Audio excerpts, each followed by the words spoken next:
Coronavirus en Belgique, pourquoi faut-il recommander le port du masque? Revue de la littérature scientifique. La science évolue. La littérature scientifique autour de l'usage des masques dans l'espace public pour limiter la transmission du coronavirus change rapidement. Les décideurs politiques ont besoin de recommandations claires sur la manière dont les masques devraient, ou non, être utilisés dans la population pour combattre la pandémie. Un article récent fait la synthèse de toute la littérature scientifique pertinente sur le port du masque. Pas moins de 96 articles ont été passés en revue. Cette revue conclut à la nécessité pour les pouvoirs publics de promouvoir le port du masque en abordant la question sous différents angles, les caractéristiques de transmission du Covid-19, les caractéristiques de filtration et l'efficacité des masques, les impacts estimés de l'usage généralisé du masque dans la communauté, mais aussi, et c'est particulièrement intéressant, des aspects sociologiques. Degré à lire aussi, coronavirus, un M50 de distanciation sociale, c'est de la foutaise, selon Jean-Luc Gallat, professeur à l'UC Louvain, l'un des arguments que l'on entend souvent contre le port du masque généralisé, qu'il soit en tissu ou chirurgical, est qu'il induirait une forme de comportement de compensation du risque par ceux qui le portent, ainsi, il surévaluerait la protection en négligeant la distanciation sociale, à cause d'un faux sentiment de sécurité. Des arguments similaires ont été utilisés dans le passé pour les stratégies de prévention du sida ou d'autres équipements de sécurité, comme les législations sur les casques de moto ou les ceintures de sécurité.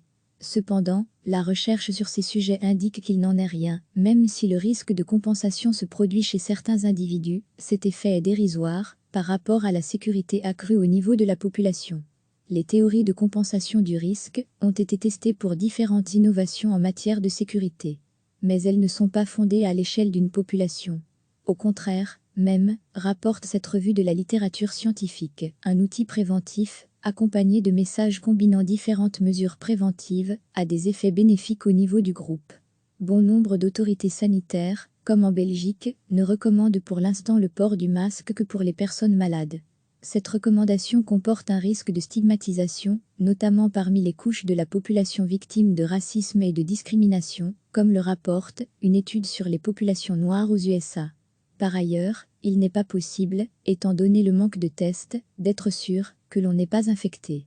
L'article que nous résumons ici insiste donc sur le fait qu'il ne faut pas limiter le port du masque aux personnes infectées ou malades, mais adopter une politique universelle.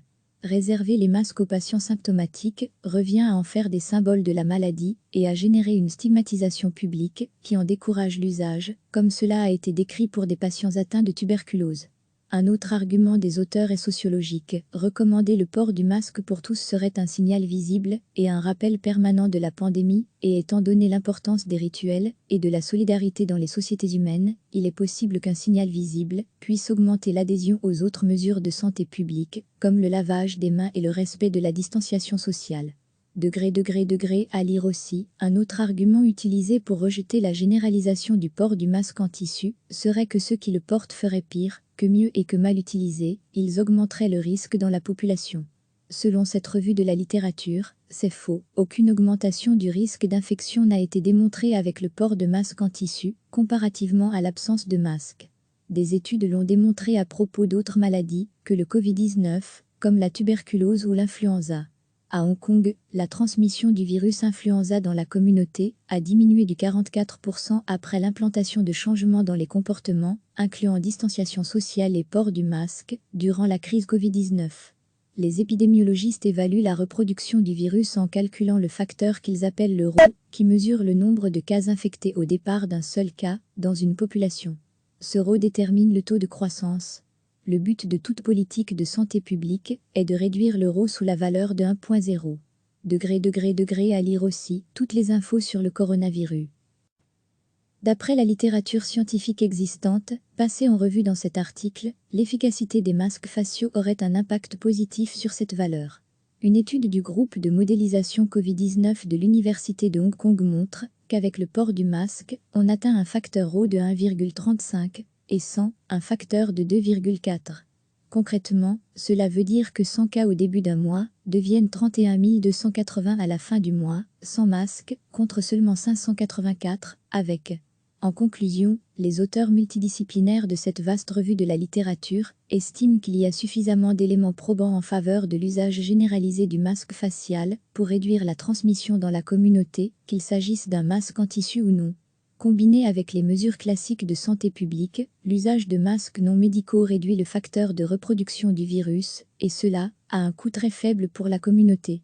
Les masques faciaux sont un outil de valeur pour réduire la transmission lorsqu'ils sont utilisés en combinaison du testing élargi, du traçage de contact, de la quarantaine des personnes infectées, du lavage des mains et de la distanciation sociale. Recevez chaque matin l'essentiel de l'actualité. La science évolue. La littérature scientifique autour de l'usage des masques dans l'espace public pour limiter la transmission du coronavirus change rapidement. Les décideurs politiques ont besoin de recommandations claires sur la manière dont les masques devraient, ou non, être utilisés dans la population pour combattre la pandémie. Un article récent fait la synthèse de toute la littérature scientifique pertinente sur le port du masque. Pas moins de 96 articles ont été passés en revue. Cette revue conclut à la nécessité pour les pouvoirs publics de promouvoir le port du masque en abordant la question sous différents angles, les caractéristiques de transmission du Covid-19, les caractéristiques de filtration et l'efficacité des masques, les impacts estimés de l'usage généralisé du masque dans la communauté, mais aussi, et c'est particulièrement intéressant, des aspects sociologiques. Degré à lire aussi, coronavirus, un M50 de distanciation sociale, c'est de la foutaise, selon Jean-Luc Gallat, professeur à Luc Louvain, l'un des arguments que l'on entend souvent contre le port du masque généralisé, qu'il soit en tissu ou chirurgical, est qu'il induirait une forme de comportement de compensation du risque par ceux qui le portent. Ainsi, il surévaluerait la protection en négligeant la distanciation sociale, à cause d'un faux sentiment de sécurité. Des arguments similaires ont été utilisés dans le passé pour les stratégies de prévention du sida ou d'autres équipements de sécurité, comme les législations sur les casques de moto ou les ceintures de sécurité. Cependant, la recherche sur ces sujets indique qu'il n'en est rien, même si le risque de compensation se produit chez certains individus, cet effet est dérisoire par rapport à la sécurité accrue au niveau de la population.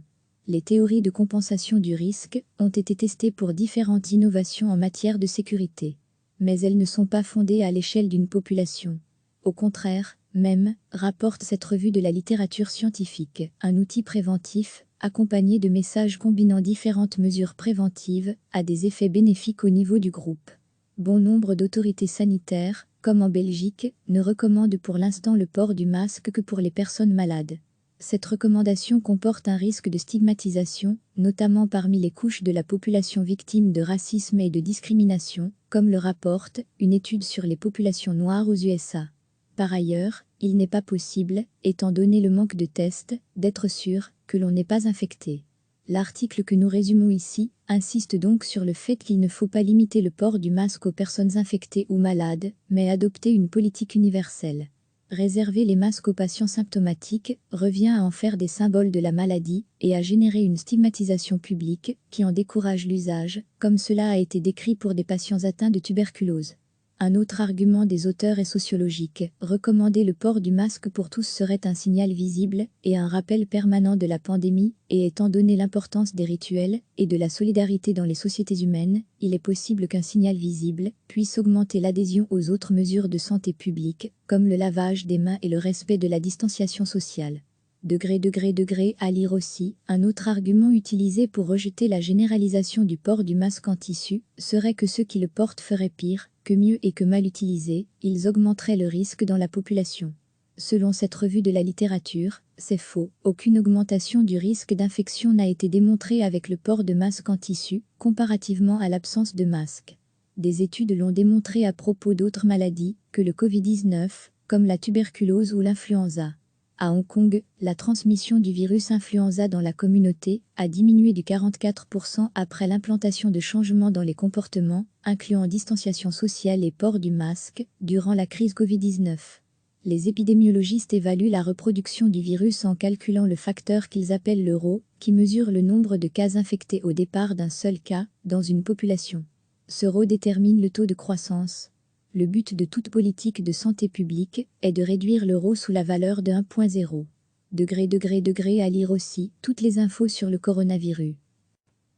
D'après la littérature scientifique existante, passée en revue dans cet article, l'efficacité des masques faciaux aurait un impact positif sur cette valeur. Une étude du groupe de modélisation Covid-19 de l'Université de Hong Kong montre qu'avec le port du masque, on atteint un facteur Rho de 1,35 et sans un facteur de 2,4. Concrètement, cela veut dire que 100 cas au début d'un mois deviennent 31 280 à la fin du mois, sans masque, contre seulement 584, avec. En conclusion, les auteurs multidisciplinaires de cette vaste revue de la littérature estiment qu'il y a suffisamment d'éléments probants en faveur de l'usage généralisé du masque facial pour réduire la transmission dans la communauté, qu'il s'agisse d'un masque en tissu ou non. Combiné avec les mesures classiques de santé publique, l'usage de masques non médicaux réduit le facteur de reproduction du virus, et cela, à un coût très faible pour la communauté. Les masques faciaux sont un outil de valeur pour réduire la transmission lorsqu'ils sont utilisés en combinaison du testing élargi, du traçage de contact, de la quarantaine des personnes infectées, du lavage des mains et de la distanciation sociale. Cliquez sur s'abonner pour recevoir les dernières nouvelles.